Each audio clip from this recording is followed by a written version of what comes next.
पता है ह्यूमन आई एक कैमरे की तरह होता है। हाँ, बिल्कुल सही बात है। जिस तरह से कैमरा फोटोज खींचती है उसी तरह से हमारी आंखें भी फोटो खींचते रहती है हर समय हर जगह। कैमरे के अंदर एक लेंस होता है, उसी तरह हमारी आंखों के अंदर भी एक लेंस होता है जो एक स्क्रीन पर, जिसे हम रेटिना कहते हैं, जिसके ऊपर इमेज फॉर्म करता है। बट सवाल ये उठता है कि हमारी आंखों के अंदर लाइट एंटर कैसे करती है, हमारी आंखों के अंदर इमेज फॉर्मेशन होता कैसे है।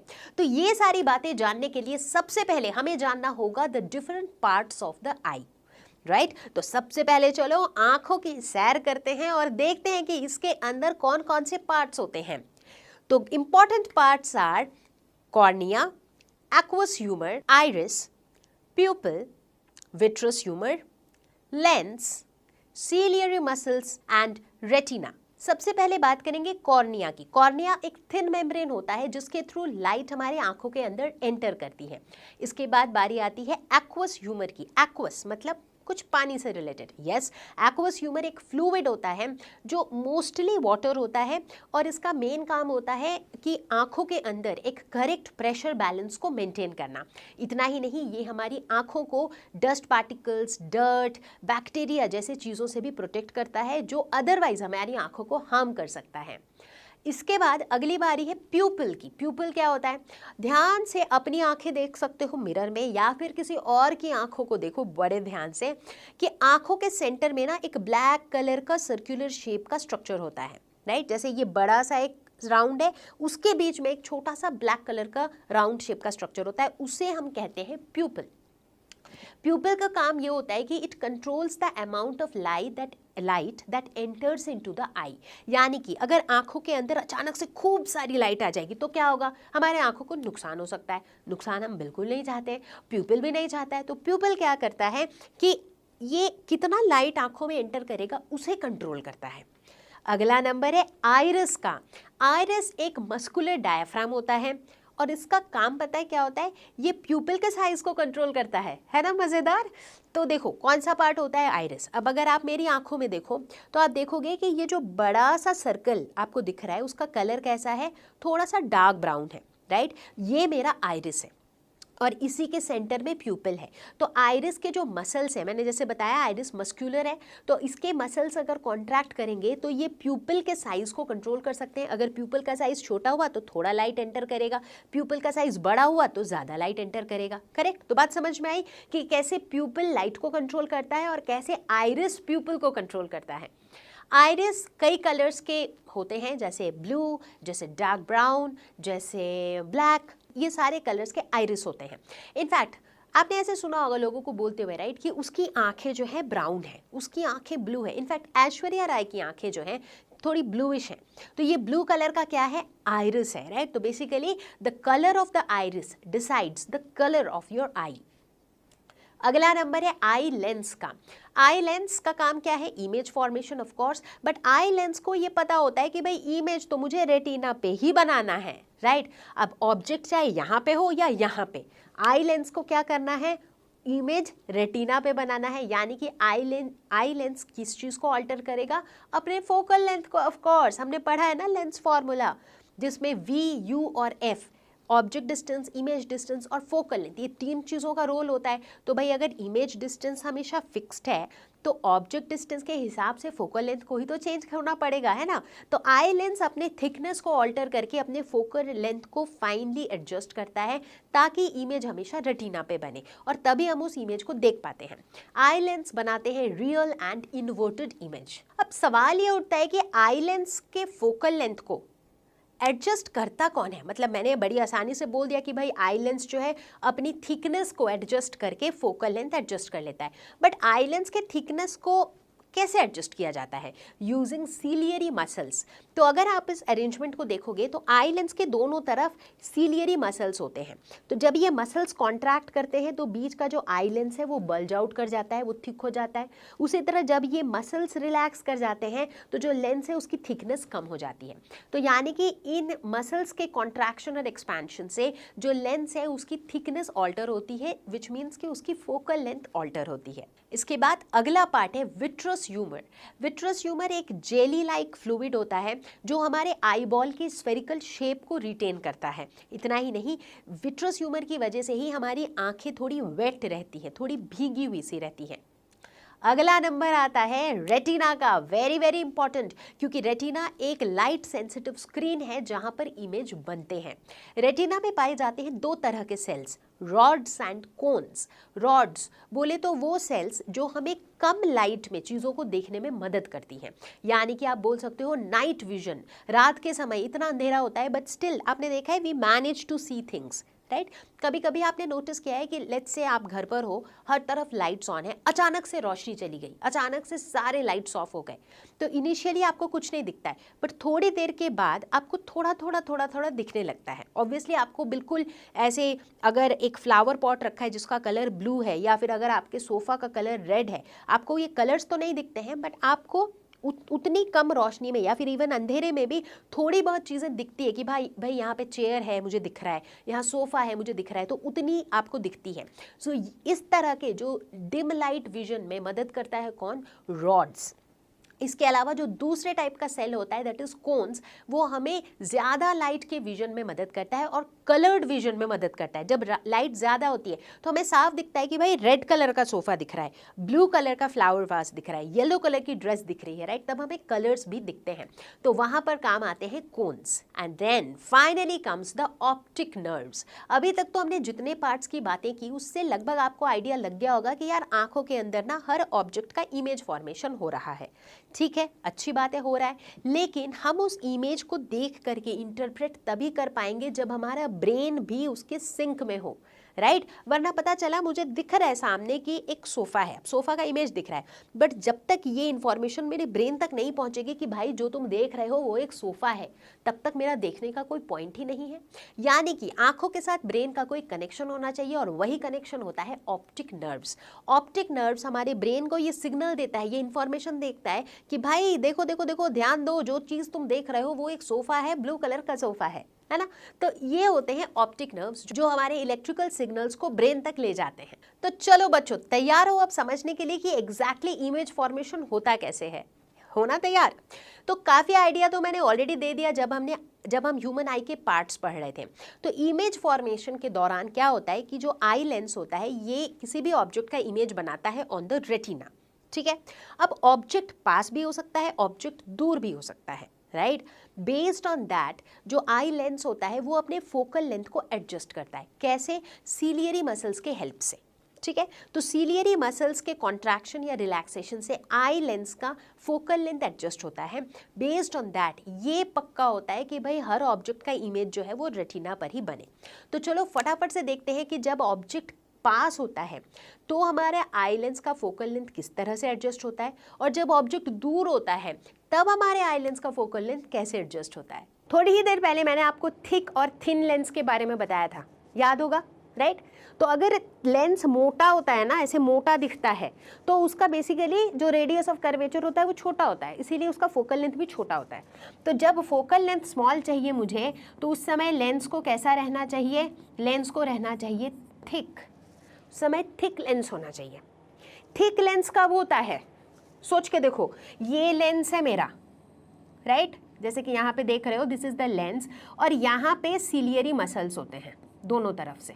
ठीक है, तो अब देखो, अगर मान लो कि लेंस ऐसे फूल गया है, इसका मतलब जो इधर उधर के जो दोनों मसल्स हैं ना वो ऐसे कॉन्ट्रैक्ट हो रखे हैं, तभी तो लेंस एकदम फूल के बाहर आ रखा है। ऐसे सोचो, ऐसे एज्यूम करो तो चीज़ें समझने में आसान होगी। तो यानी कि जब लेंस मेरा थिक होगा तो उस समय पर जो सीलियरी मसल्स हैं वो किस मोड में होंगे?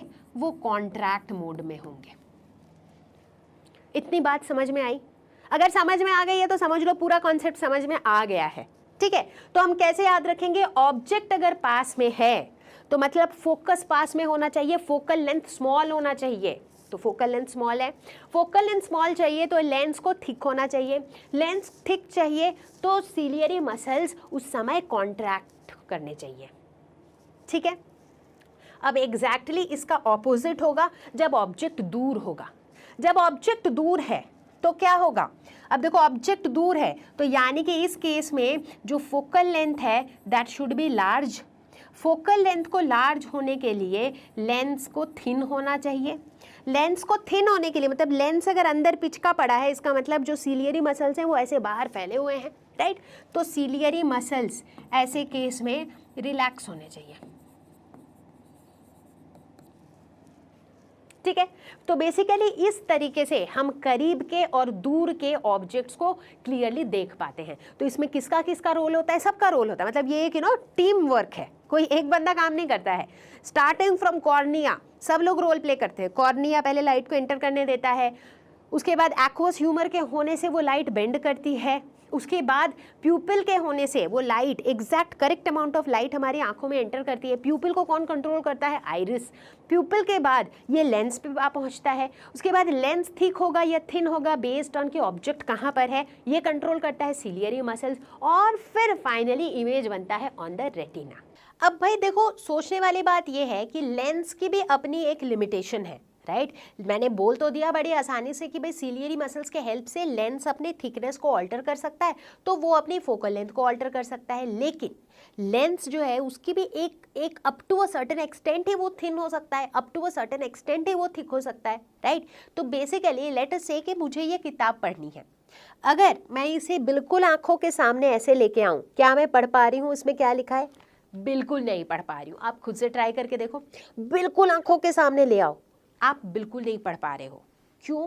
क्योंकि हमारा लेंस जो है फोकस करके इमेज को रेटिना पे बना ही नहीं पा रहा है जब ऑब्जेक्ट इतना ज़्यादा करीब है, राइट। आप समझ रहे हो, जब ऑब्जेक्ट इतना ज़्यादा करीब है ना, तो लेंस अपने फोकल लेंथ को उस हिसाब से एडजस्ट ही नहीं कर पा रहा है कि इमेज जो है वो रेटिना पे बने। लेकिन जैसे ही इसे मैं थोड़ा दूर ले जाती हूँ तो मुझे सब कुछ एकदम क्लियर दिखाई देने लगता है। ऐसा क्यों? अब मैं एक ऐसे पॉइंट पे आ गई हूँ जब हमारा लेंस फोकल लेंथ को एडजस्ट कर पा रहा है प्रॉपरली और रेटिना पे इमेज बना पा रहा है, ठीक है। तो ये जो नियरेस्ट डिस्टेंस है जहाँ पर हमारा लेंस ऑब्जेक्ट के रेज को फोकस करके इमेज को रेटिना पे बना पाता है, उसे हम कहते हैं नियर पॉइंट, ठीक है।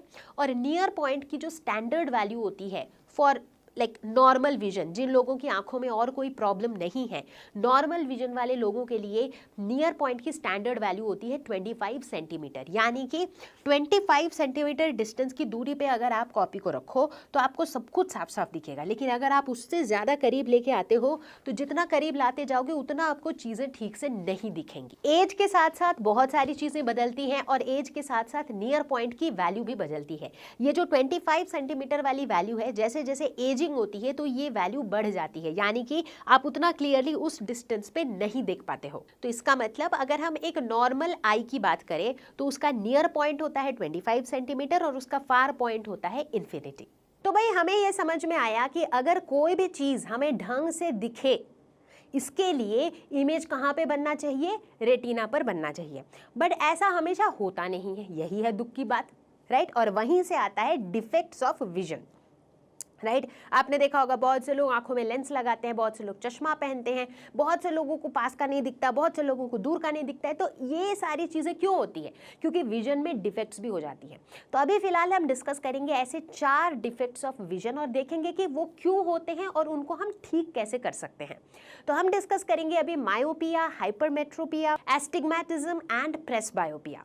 सबसे पहले डिस्कस करेंगे मायोपिया। मायोपिया को कहा जाता है नियर साइटेडनेस, ठीक है। मायोपिया में होता क्या है? इसमें जो भी बंदा होता है, ही और she is unable to see distant objects clearly, मतलब जो दूर की चीज़ें हैं वो उन्हें क्लियरली नहीं दिखती है, इसीलिए इसको कहा जाता है नियर साइटेडनेस। मतलब जो नियर है वही हमारे साइट पे है, मतलब वही हम देख पा रहे हैं, इसीलिए इसका नाम है नियर साइटेडनेस। याद रहेगा, नियर साइटेडनेस मतलब जो नियर है वो हमारे साइट में है, वो हम देख सकते हैं, ठीक है। जो दूर है वो हम क्लियरली नहीं देख सकते हैं, दैट इज मायोपिया। ऐसा क्यों होता है?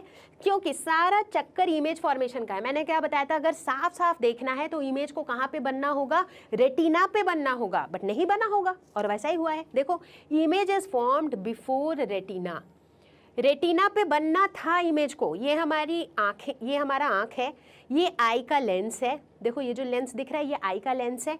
अब आइडियली जो है ना, इमेज को बनना चाहिए था रेटिना पे, ये रेटिना है, बट इमेज कहाँ बन गया? यहाँ पे। रेटिना से पहले ही इमेज बन गया, इसीलिए हमें क्लियरली नहीं दिखा, ठीक है, क्या हम इसे करेक्ट कर सकते हैं? बिल्कुल करेक्ट कर सकते हैं। कैसे? एक ऐसा लेंस लगा दो जो यहाँ के बदले में ये जो रेज मीट कर रही है ना, रिफ्लेक्टेड रेज, इसको यहाँ पे मीट कराए। ऐसा कैसे कर सकते हैं?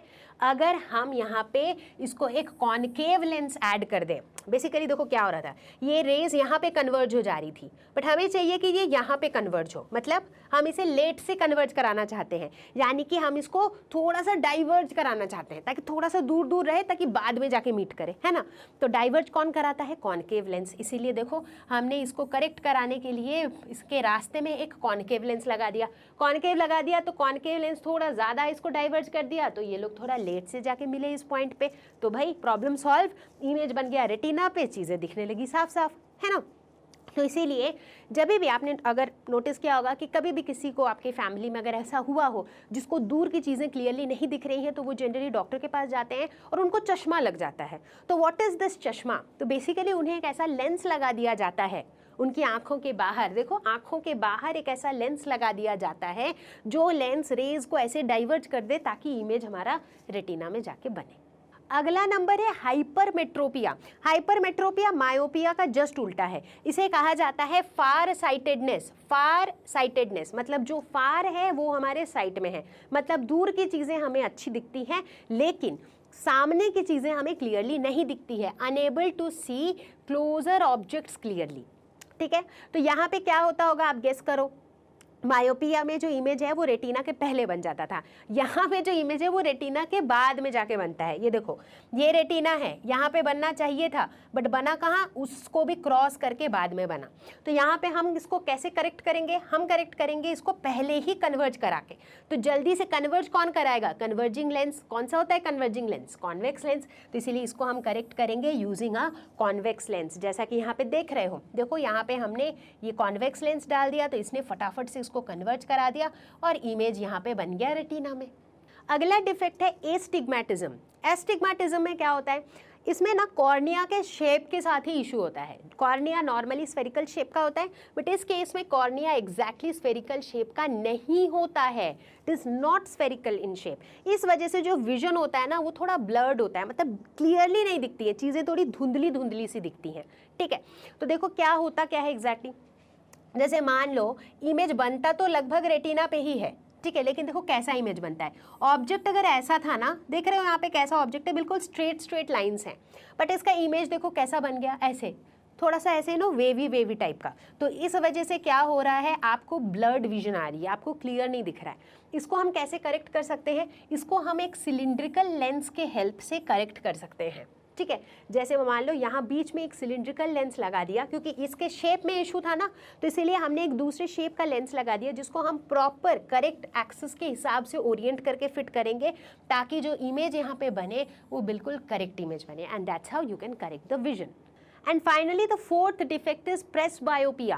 प्रेसबायोपिया हम किसको बोलते हैं? थोड़ी देर पहले मैं बात करी थी राइट, कि एक कॉन्सेप्ट होता है least distance of distinct vision. उस डिस्टेंस पे नॉर्मली सभी को एकदम क्लियर दिखता है, लेकिन अगर least distance of distinct vision पे ही ब्लर्ड दिखे तो उस डिफेक्ट को हम कहते हैं प्रेसबायोपिया। ठीक है, इसका मतलब ब्लर्ड विजन कहाँ पर? At least distance of distinct vision. ये जनरली कब होता है? It appears eight an older age. मैंने बताया था ना, ओल्ड एज के साथ साथ वो जो least distance of distinct vision होता है उस डिस्टेंस पे भी हमें क्लियरली नहीं दिखती हैं। How can we correct it? We can correct it by using a converging lens, क्योंकि कन्वर्जिंग लेंस क्या करेगा? चीज़ों को कन्वर्ज कराएगा, रेज को कन्वर्ज कराएगा, जिससे थोड़ी सी बेटर इमेज फॉर्मेशन होगी। जैसे मान लो यहाँ पे नॉर्मल विजन ऐसा होता है राइट, जैसे रेज एंटर की और ये रेज रिफ्लेक्टेड रेज यहाँ मीट की, जिसकी वजह से हमें रेटिना में इमेज फॉर्मेशन हुआ, हमें चीज़ें क्लियरली दिखी। बट एजिंग के साथ साथ क्या होता है, देखो ये एग्जैक्टली यहाँ पे मीट नहीं कर रही हैं राइट, ये देखो यहाँ पे मीट नहीं कर रही है, मीट कहीं और जाके कर रही है। तो इसीलिए ऐसा क्यों होता है? क्योंकि एज के साथ साथ लेंस की जो फ्लेक्सिबिलिटी है ना वो थोड़ी कम हो जाती है, क्योंकि लेंस थिक थिन जो होता है किसकी वजह से होता है? सिलियरी मसल्स की वजह से। अब एजिंग के साथ साथ भाई ये सारी चीज़ें भी थोड़ी वीक तो पड़ी जाती हैं, है ना। तो चूंकि लेंस की फ्लेक्सिबिलिटी थोड़ी कम हो जाती है तो उस वजह से जहाँ पे एग्जैक्टली चीज़ों को कन्वर्ज कराना है वहाँ पे चीज़ें एग्जैक्टली कन्वर्ज नहीं होती हैं। Right, and that is why on ageing we encounter this problem जिसे हम कहते हैं प्रेस बायोपिया। तो बच्चा पार्टी, अब हम लोग पढ़ने वाले हैं एक नए ऑप्टिकल एलिमेंट के बारे में। देखो तो कभी देखा है ऐसा कुछ, मे भी अपने साइंस के लैब में देखा हो। बड़े ध्यान से देखो, what is this? This is actually a prism. Yes, तो प्रिज्म एक ट्रांसपेरेंट ऑप्टिकल एलिमेंट है जिसके फ्लैट पॉलिश्ड सरफेसेस होते हैं। देखो कितने सरफेसेस दिख रहे हैं एटलीस्ट इस प्रिज्म के। ये एक ट्रायंगुलर सरफेस है, इधर एक और ट्रायंगुलर फेस है, तो दो ट्रायंगल वाले फेस हैं, और 1 2 3 ये 3 रेक्टेंगुलर फेसेस हैं। और ये सारे कैसे हैं? फ्लैट सरफेसेस हैं, पॉलिश्ड सरफेसेस हैं। ये काम क्या करता है? ये लाइट को रिफ्रैक्ट करता है। हमने क्या सीखा है? लाइट की रिफ्रैक्शन कब होती है, बेंडिंग कब होती है? जब वो एक मीडियम से दूसरे मीडियम में जाता है। अब देखो जैसे ही लाइट इस पे पड़ेगी तो लाइट कहाँ से? एयर से किस में ट्रैवल कर रही है? ग्लास में ट्रैवल कर रही है। चेंज इन मीडियम है तो रिफ्रैक्शन तो होगा ही। तो प्रिज्म्स का फायदा ये होता है कि they are used to analyse and reflect light, और हमें बहुत सारे कॉन्सेप्ट्स और फिनोमिनन का पता चलता है विथ प्रिज्म। तो अभी इनफैक्ट हम डिस्कस करने वाले हैं कुछ बहुत ही interesting phenomenon of light with prisms. अब एक प्रिज्म से रिलेटेड कुछ टर्मिनोलॉजीज को सबसे पहले जान लेंगे। लेट अस से दिस इज आवर प्रिज्म। अब इस प्रिज्म में जो लाइट रे इंसिडेंट होता है, जो लाइट रे इस पे फॉल करता है, उसे हम कहते हैं इंसिडेंट रे, राइट। अब जैसे ही ये रे प्रिज्म पे फॉल करता है तो ये रे, इस रे के साथ क्या होगा? ये एयर से ग्लास में ट्रैवल कर रहा है, यानी कि it is going from a rarer medium to a denser medium. तो ये क्या होगा? It will bend towards the normal. तो देखो कुछ वैसा ही हो रहा है, ये रे सीधा न जा करके नॉर्मल की तरफ बेंड हो गई है, राइट। तो ये जो रे अब जा रही है प्रिज्म के अंदर से, दैट इज द रिफ्रैक्टेड रे, ठीक है। और यहाँ पे साफ दिख रहा है हमारा एंगल ऑफ इंसिडेंस था I, एंगल ऑफ रिफ्रैक्शन है R1, ठीक है, ओके। अब ये जो रिफ्रैक्टेड रे है, ये जैसे ही प्रिज्म के ऑपोजिट फेस को टच करता है, फिर से क्या होता है? फिर से there is a change in medium. अब की बार it is travelling from glass to air, यानी कि from denser medium to rarer medium, यानी कि this time it will bend away from the normal. और देखो कुछ वैसा ही यहाँ भी हो रहा है, ये away from the normal bend करके प्रिज्म से बाहर निकल जा रहा है। तो इस रे को हम कहते हैं इमर्जेंट रे। क्यों? क्योंकि दिस इज द रे that is emerging out of the prism after refraction, ठीक है। तो ये जो एंगल बनाता है नॉर्मल के साथ इमर्जेंट रे, उसे हम कहते हैं एंगल ऑफ इमर्जेंस। और अंदर का जो R2 है, R2 इज बेसिकली जो रिफ्रैक्टेड रे ने नॉर्मल के साथ एंगल बनाया, that is R2 denoted by R2, ठीक है। ये 4 टर्मिनोलॉजीज तो क्लियर हो गए, सुपर। इसके बाद एक और टर्मिनोलॉजी आती है, that is angle of prism. Angle of prism हम किसे कहते हैं? प्रिज्म के 2 लैटरल सरफेसेस के बीच का जो एंगल होता है, that is the angle of prism, जिसे हम जनरली कैपिटल A से डिनोट करते हैं। तो जैसा कि यहाँ पे आप देख रहे हो, A is the angle of prism, ठीक है। अब आता है एक super duper important term which is angle of deviation. हम नोटिस करते हैं कि प्रिज्म में ये जो इंसिडेंट रे फॉल किया, तो क्या हुआ? इसने एक्सपीरियंस किया रिफ्रैक्शन, ठीक है। अगर मान लो ये प्रिज्म नहीं होता तो जो इंसिडेंट रे है वो यूं स्ट्रेट चला जाता ना भाई, क्योंकि उसे कुछ कोई इसको रोकने वाला था नहीं।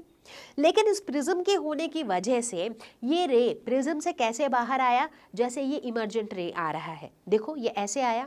यानी कि अगर ये प्रिज्म रे ही होता तो मेरा इंसिडेंट रे जैसे जाता, और अब प्रिज्म के होने से जो मेरा रे इमर्ज होकर निकल रहा है, इनके बीच में जो एंगल है, that angle is the angle of deviation. मतलब ये एंगल हमें बता रहा है कि प्रिज्म के होने से इंसिडेंट रे में कितना डिविएशन आया। इंसिडेंट रे तो मेरा नॉर्मल यूं जाता, बट प्रिज्म के होने से जो फाइनल इमर्जेंट रे है वो ऐसे जा रहा है, यानी कि वो इतने एंगल से डिविएट हो गया है, and that angle is angle of deviation. In your higher classes, in class 12th, जब आप फिर से रे ऑप्टिक्स पढ़ोगे तो आप इन्हीं सारे कॉन्सेप्ट्स को दोबारा पढ़ोगे, बट इन ग्रेटर डिटेल। वहां पर आप मैथमेटिकली भी इन सारी चीजों को कैलकुलेट करोगे, बट अभी इस लेवल के लिए if you get your basics right, I think that's good.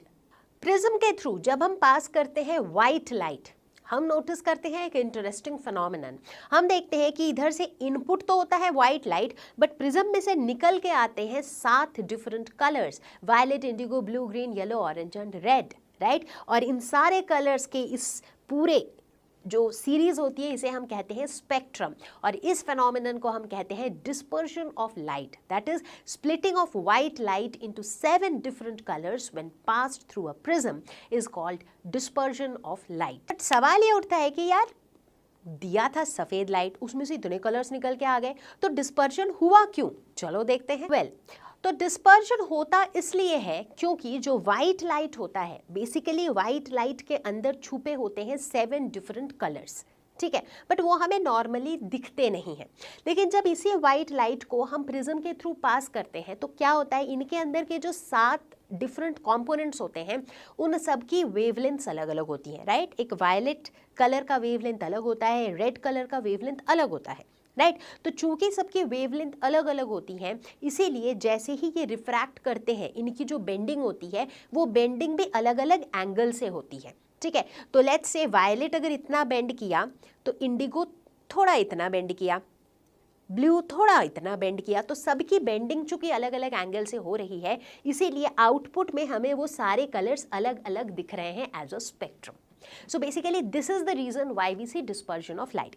अब यहीं पर एक इंटरेस्टिंग फैक्ट और बताती हूँ कि आइजैक न्यूटन पहले ऐसे साइंटिस्ट थे जिन्होंने सनलाइट को प्रिज्म के थ्रू पास किया और देखा कि वाओ, यहाँ भी मुझे स्पेक्ट्रम मिल रहा है, राइट। इसका क्या मतलब था? इसका ये मतलब था कहीं ना कहीं कि जो सनलाइट है that is also a white light जिसके अंदर 7 डिफरेंट कलर्स होते हैं, और इन कलर्स को हम तब देख पाते हैं when they are passed through a prism. In fact Newton ने एक और इंटरेस्टिंग एक्सपेरिमेंट किया यहीं पर। उन्होंने क्या किया कि एक प्रिज्म को रखा, तो उन्होंने देखा सनलाइट पास किया तो 7 डिफरेंट कलर्स मिले। अब उन्होंने क्या किया, इसी प्रिज्म के आगे एक और प्रिज्म को रख दिया कुछ इस तरह के सेटअप में, और इन्होंने क्या नोटिस किया कि पहले प्रिज्म से तो पूरा स्पेक्ट्रम दिखा, बट जब वो पूरा स्पेक्ट्रम दूसरे प्रिज्म से पास हुआ तो वापस से हमें व्हाइट लाइट मिल गया। तो न्यूटन के इस एक्सपेरिमेंट के बाद ही everybody got to know that sunlight can also be referred to as white light and it consists of 7 different beautiful colors. तो बच्चों by now हमने रिफ्लेक्शन के बारे में पढ़ा, रिफ्रैक्शन के बारे में पढ़ा और डिस्पर्शन के बारे में भी पढ़ा।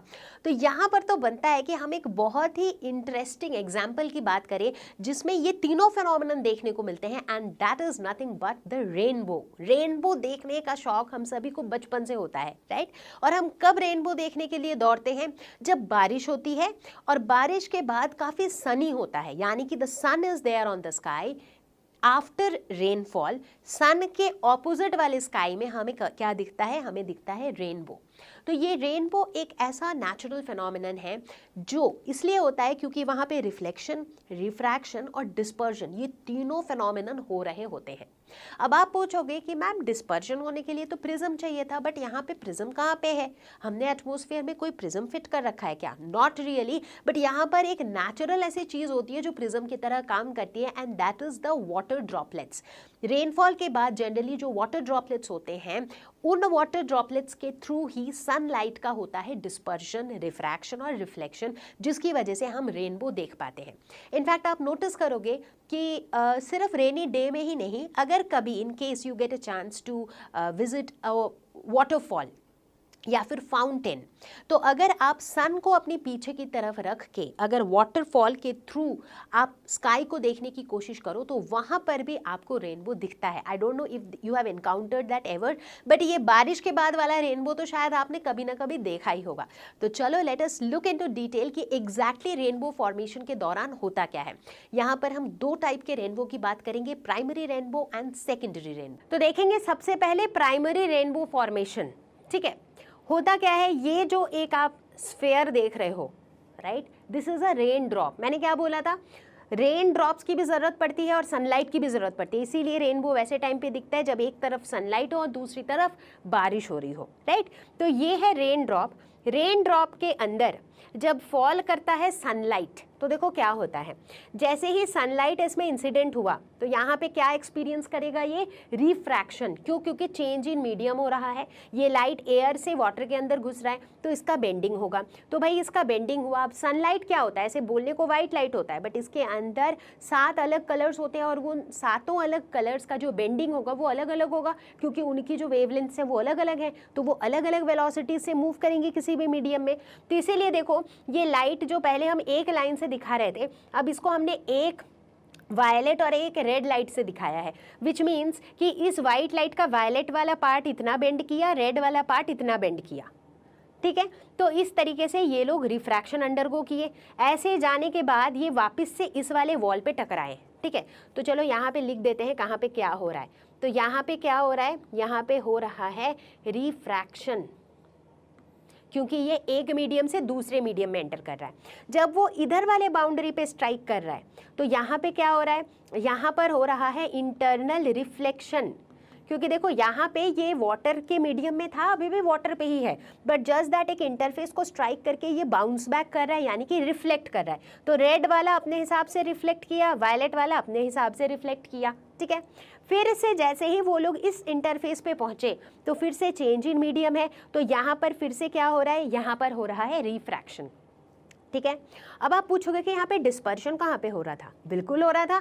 देखो ना, वाइट लाइट घुसा था और इसके अंदर घुस के ये अपने 7 कंपोनेंट्स में डिस्ट्रीब्यूट हो गए थे। तो यहाँ पर हमें क्या देखने को मिल गया, यहाँ पर हमें देखने को मिल गया डिस्पर्शन। इसीलिए मैंने बोला था ये एक ऐसा फिनोमिनन है जिसमें रिफ्लेक्शन, रिफ्रैक्शन, डिस्पर्शन तीनों चीज़ें हो रही होती हैं, ठीक है, राइट। अब देखो क्या हुआ, जब यहाँ पे रिफ्रैक्शन हुआ और ये जब निकले तो देखो घुसा तो था सिर्फ एक वाइट लाइट, जब निकला तो क्या हुआ, वायलेट वाला ऐसे निकल गया और रेड वाला ऐसे निकल गया। अब इनके बीच में Indigo, blue, green, yellow, orange भी आ गए। तो यानी कि क्या मिला मुझे, इनपुट गया था वाइट लाइट, आउटपुट में क्या मिल गया, 7 कलर का स्पेक्ट्रम, जो हमें रेनबो की तरह आसमान में दिखता है। बात समझ में आई कैसे हुआ ये, ग्रेट। तो ये जो है यहाँ पे हमें क्या देखने को मिल गया, फाइनली डिस्पर्शन। क्लियर हो गया सबको, बिल्कुल क्रिस्टल क्लियर, ठीक है। तो चलो अब इसको थोड़ा और समझते हैं। अब हम ये समझते हैं कि हम यहाँ पे इसको प्राइमरी रेनबो कह ही क्यों रहे हैं, ठीक है। क्योंकि यहाँ पे क्या हो रहा है, पहले तो हो रहा है refraction of sunlight as it enters the raindrop, समझ लिया हमने। इंटरनल रिफ्लेक्शन हो रहा है of the light inside the drop, यहाँ पे ही प्राइमरी रेनबो कहने का कारण है। इस तरह के रेनबो फॉर्मेशन में ना, इस वाटर ड्रॉप के अंदर रिफ्लेक्शन एक ही बार होता है। जैसे यहाँ पे देखो एक ही बार हुआ, राइट, ये ऐसे घुसा और यहाँ पे जाके यूं टकराया, तो सिर्फ एक ही बार रिफ्लेक्शन हुआ, इसीलिए इसको हम प्राइमरी रेनबो कहते हैं। जब हम सेकेंडरी रेनबो डिस्कस करेंगे तो आप देखोगे कि वहाँ पे जो रिफ्लेक्शन है ना, वो एक बार नहीं बल्कि 2 बार होता है अंदर, ठीक है। और फिर तीसरा स्टेप क्या था, refraction of the reflected light as it comes out of the drop. और इसी दौरान क्या होता है, इसी दौरान डिस्पर्जन भी होता है, जिसमें वो वाइट लाइट अपने 7 कलर्स में डिस्पर्स कर गए हों। सेकेंडरी रेनबो फॉर्मेशन बिल्कुल सिमिलर कॉन्सेप्ट है, यहाँ पे सिर्फ एक ही फर्क है। यहाँ का फर्क सिर्फ इतना है कि अंदर जो रिफ्लेक्शन पहले एक बार हो रहा था, यहाँ पे वो 2 बार हो रहा है। देखो यहाँ पे क्या हो रहा है, ये सनलाइट है, सनलाइट एंटर किया ड्रॉप के अंदर, ठीक है। यहाँ पे क्या हुआ, बेंडिंग हुई, ठीक है, चलो बेंडिंग हो गई। बेंडिंग होने के बाद देखो अंदर क्या हुआ, ये यहाँ पे इस वॉल से टकराया, टकरा के इसका रिफ्लेक्शन हुआ, फिर यहाँ पे टकराया, यहाँ से टकरा के इसका फिर रिफ्लेक्शन हुआ, और उसके बाद यहाँ पे ये डिस्पर्स होके इसके 7 कंपोनेंट्स दिखने लगे, राइट। तो यानी कि इस पॉइंट पे हुआ रिफ्रैक्शन, इन दोनों पॉइंट्स पे हुआ रिफ्लेक्शन, और जब हमें 7 कलर्स दिख गए तो वहाँ पे क्या हुआ, डिस्पर्शन। तो यहाँ पे internal reflection of the light inside the drop एक बार हुआ, internal reflection inside the drop for the second time, दूसरी बार के लिए अंदर रिफ्लेक्शन होता है। दैट इज वाई इस तरह के रेनबो फॉर्मेशन को हम कहते हैं सेकेंडरी रेनबो फॉर्मेशन, ठीक है। बाकी सारा concept wise it still remains the same. तो चलो बच्चों, अब एक और ऐसे नेचुरल फिनोमिनन की बात करते हैं जो हमारे लाइट के फिनोमिनन से लिंक्ड है, and that is the twinkling of stars. बचपन से ही पढ़ते आ रहे हैं twinkle twinkle little stars, but क्या वो तारे आसमान में एक्चुअली टिमटिमा रहे हैं, उनके पास कोई बल्ब है, स्विच ऑन स्विच ऑफ कर रहे हैं? Not really.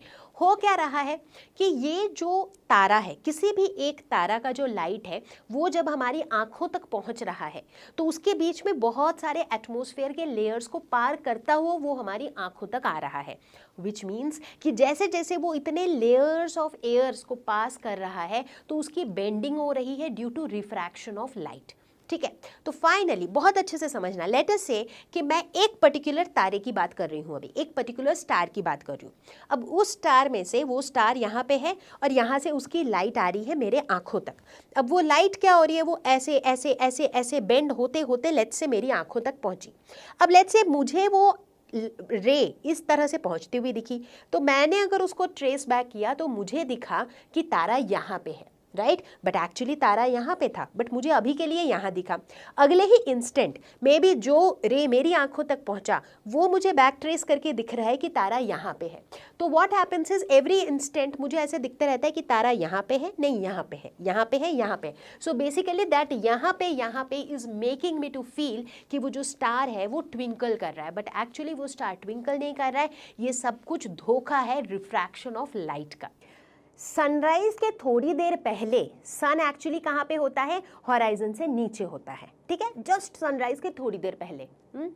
अब सन में से जो रेज आ रही हैं वो रेज हमारी आँखों तक पहुँचने के लिए, क्योंकि देख तो हम रहे हैं, राइट, तो वो रेज हमारी आँखों तक पहुँचने में उसका रिफ्रैक्शन हो जाता है। क्यों? क्योंकि जो एटमॉस्फेयर के लेयर्स हैं वहाँ पर वो अलग अलग मीडियम है, रिफ्रैक्टिव इंडिसेस अलग हैं, राइट, अलग रिफ्रैक्टिव इंडेक्स हैं तो अलग मीडियम से लाइट बेंड होता है, राइट। तो जैसे सन से जो लाइट निकल के आती है वो स्ट्रेट हमारी आँखों में नहीं आती है, वो समवट ऐसे बेंड होके आती है, ठीक है। बट हमें क्या दिखता है, जो रे हमारी आंखों में आई, राइट, उसी के लाइन ऑफ साइट में हमें वो सामान दिखता है, ठीक है। रिफ्रैक्शन में यही होता है, हर जगह जहाँ पे भी आपको रिफ्रैक्शन का मैजिक दिखता है ना, वहाँ पे यही होता है। तो अब जो रे मेरी आंख में आई उसी के लाइन ऑफ साइट में अगर मैं चली जाऊँ तो वहाँ पे मुझे दिख जाता है सन, बट एक्चुअली सन कहाँ है, थोड़ा सा नीचे। कॉन्सेप्ट समझ में आया? तो इस वजह से सनराइज के थोड़ी देर पहले ही हमको सूरज दिख जाता है, जबकि सूरज एक्चुअली वहां पे होता नहीं। तो चलो बच्चों, अब बात करते हैं लाइट के एक और फिनोमेनन के बारे में, which is scattering of light. Scattering नाम से ही पता चल रहा है किसी चीज का स्कैटर होना, किसी चीज का फैल जाना।